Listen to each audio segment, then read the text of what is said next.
You are looking at an egg cell which is not yet joined with a sperm. The genetic data of the sperm and the egg are side by side. But one of the greatest miracles in the world is about to happen. Two sets of genetic information are about to mix with one another to form an entirely new human being. And union has happened. This first cell is called a zygote. It may be hard to believe, but inside this cell is all the information regarding a person as yet unborn. The unborn baby's eyes, complexion and hair color, the shape of his face, and all his other physical features are encoded here.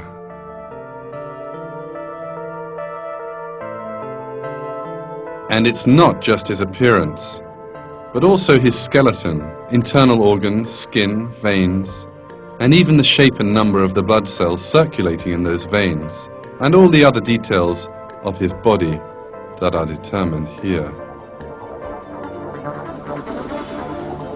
Everything is determined and written in this cell. From a person's features at age 7 to his features at age 70.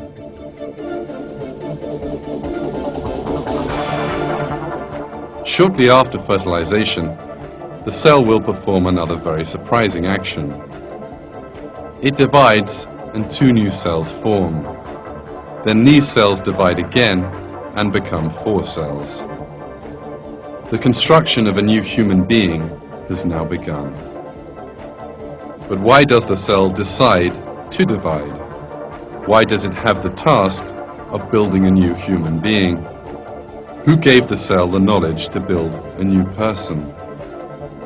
These questions lead us to the existence of God, possessor of infinite intelligence and power, who created us, the world, the human being in that world, the cell in that human being, and the entire universe around it.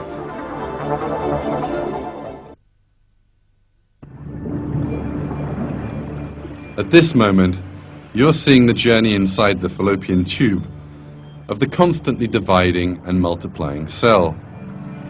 This collection of cells is known as a morula.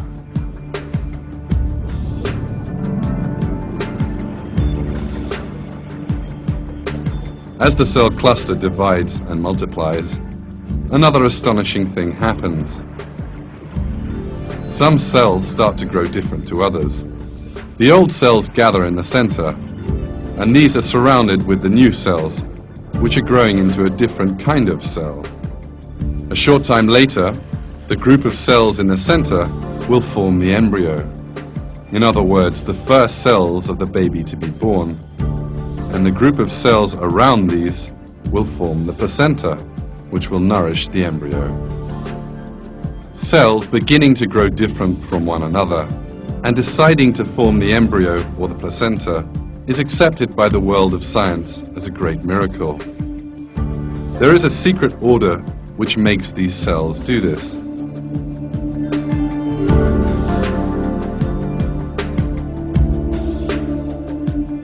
About 4 days after fertilization, the dividing cells reach an area specially prepared for them, that is to say, the mother's womb.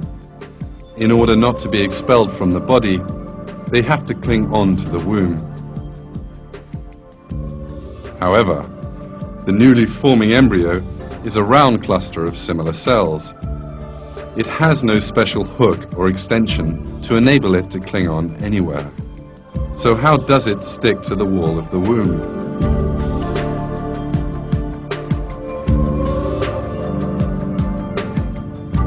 This too has been taken into account. When these cells reach the wall of the mother's womb, a special system goes into operation. What you're now seeing is a cell cluster which has just reached the mother's womb, seen now under an electron microscope. The cells on the very outside give off a special enzyme which dissolves the womb wall.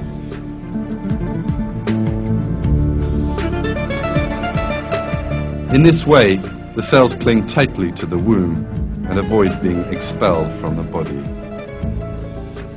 The presence of these cells which are both in the right place and which release the necessary enzyme, once more reveals the perfection of creation. Thanks to this flawless creation, the cell cluster is buried in the wall of the womb.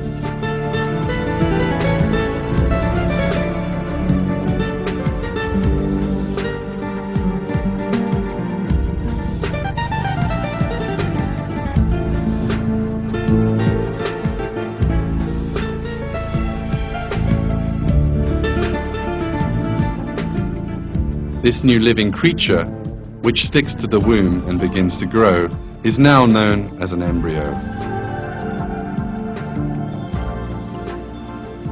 This truth, discovered by modern science, revealed an important miracle of the Quran. In the Quran, God uses the term alaq to refer to the first phase in the mother's womb. Read in the name of your Lord, who created. He created man from alaq. Read, and your Lord is most honorable. Alaq, in Arabic, means a thing which holds on to somewhere. The word is even used in describing certain parasites which stick to the skin and suck blood.